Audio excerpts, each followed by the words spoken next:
नमस्कार सभी प्यारे बच्चों को। नेक्स्ट वीडियो है अपना, यानी अब सिलेबस स्टार्ट करते हैं लैब असिस्टेंट का। ठीक है, अब देरी करने से क्या फायदा है। तो अपन शुरुआत में आज देखेंगे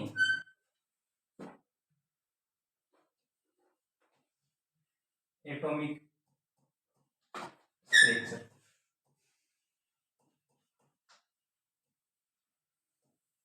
ठीक है, अब इसमें शुरुआत में देखते हैं परमाणु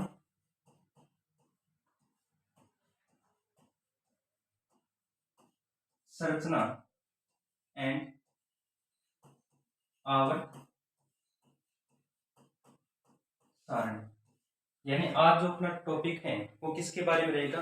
परमाणु संरचना व आवर्त सारणी के बारे में पढ़ेंगे। तो देखो, अपन देखते हैं कि परमाणु व अणु क्या होते हैं। परमाणु एंड अणु क्या होते हैं। देखो, शुरुआत में एक वैज्ञानिक था, यानी डोल्टन नामक वैज्ञानिक ने यह बताया था कि परमाणु हमेशा कैसा कण होता है? अविभाज्य कण है। जैसे मान लो मेरे पास कोई मार्कर है, जैसे मैं इनके टुकड़े टुकड़े करता जाऊंगा, एंडिंग में एक ऐसी सीमा आ जाएगी जिसका अपन और विभाजन आगे नहीं कर सकते हैं। यानी कितने टुकड़े करता जाऊंगा, तोड़ तो दस्यूं, लास्ट में एक छोटी सी सीमा आ जाएगी जिसका अपन आगे विभाजन नहीं कर सकते हैं। तो मेरे कहने का मतलब ये हो गया, परमाणु के बारे में डोल्टन नामक वैज्ञानिक ने यह बताया था कि परमाणु कैसा होता है? अविभाज्य कण। कैसा कण होगा? अविभाज्य कण। हमेशा याद रखना कि जब परमाणु प्लस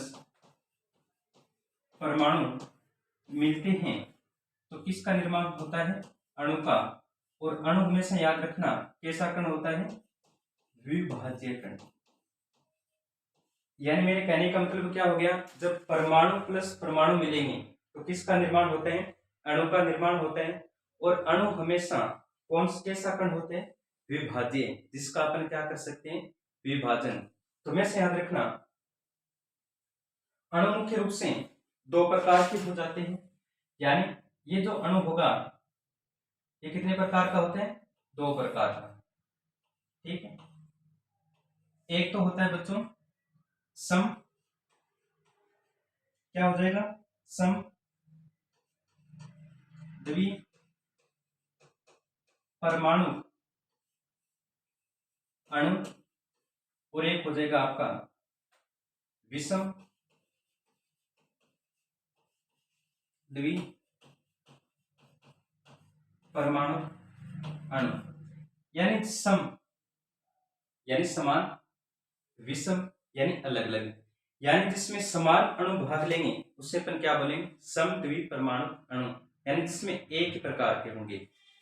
गुरुजी एक प्रकार का, तो देखो तो आप, जैसे H2 है, N2 है, Cl2 है, इन्हें अपन क्या बोलते हैं? सम द्विपरमाणु अणु। अब देखो, विषम द्विपरमाणु अणु क्या होते हैं? जैसे HCl, BF3, ठीक है ना, और आप ले लो NaCl। यानी कहने का मतलब क्या हो गया, सम द्विपरमाणु अणु क्या होते हैं? जिसमें सब जितने भी प्रकार के अणु होंगे वो समान प्रकृति के होंगे। विषम का क्या हो गया? जिसकी प्रकृति क्या होगी? भिन्न भिन्न, यानी अलग अलग अणु क्या लेंगे? भाग। समझ में आए? आगे अपन देखते हैं।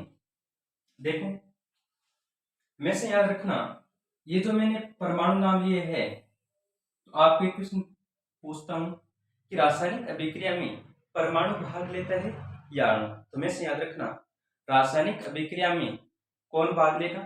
परमाणु भाग लेता है। अणु तो एक माध्यम होता है आगे भेजने का। तो मैं से याद रखना, मैं आगे लिख रहा हूं,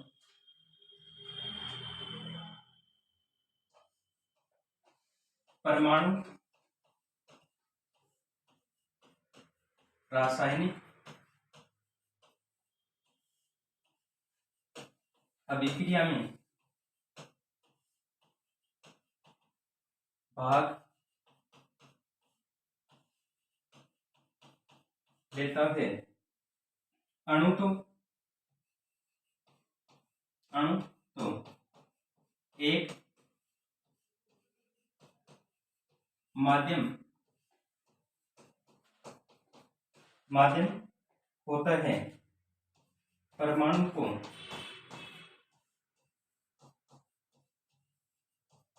आगे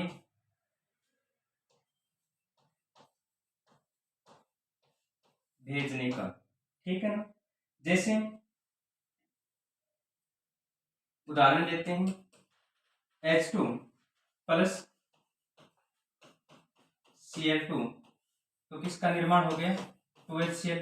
अब इस हाइड्रोजन को तोड़ो आप, यानी H प्लस H, इसको तोड़ोगे तो क्लोरीन प्लस क्लोरीन, तो ये इधर चला जाएगा, ये इधर। यानी कहने का मतलब क्या हो गया, परमाणु रासायनिक अभिक्रिया में भाग लेता है।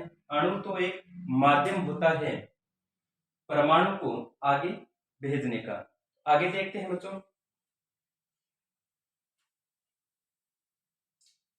आगे देखो, परमाणु का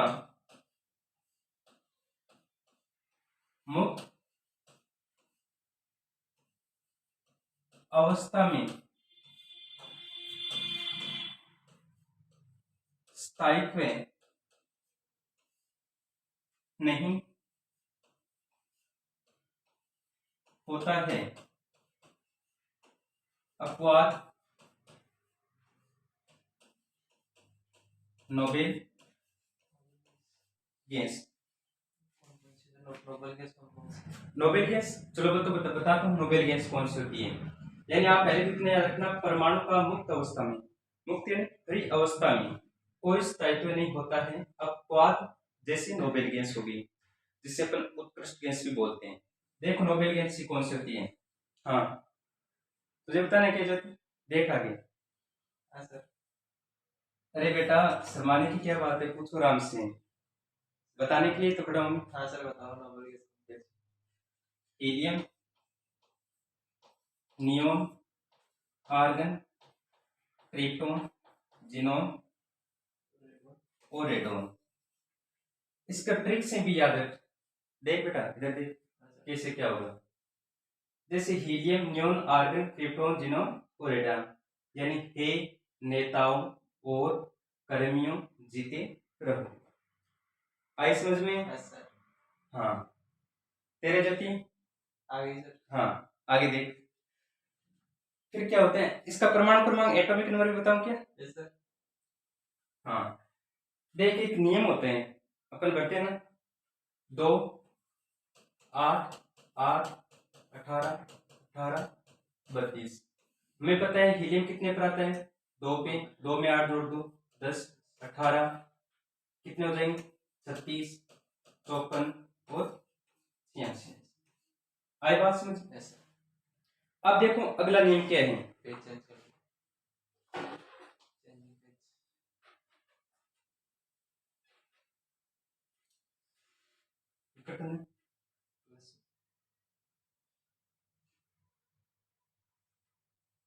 अगला है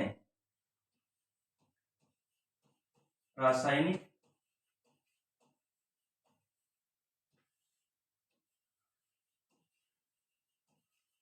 अभिक्रिया में परमाणु सदैव संरक्षित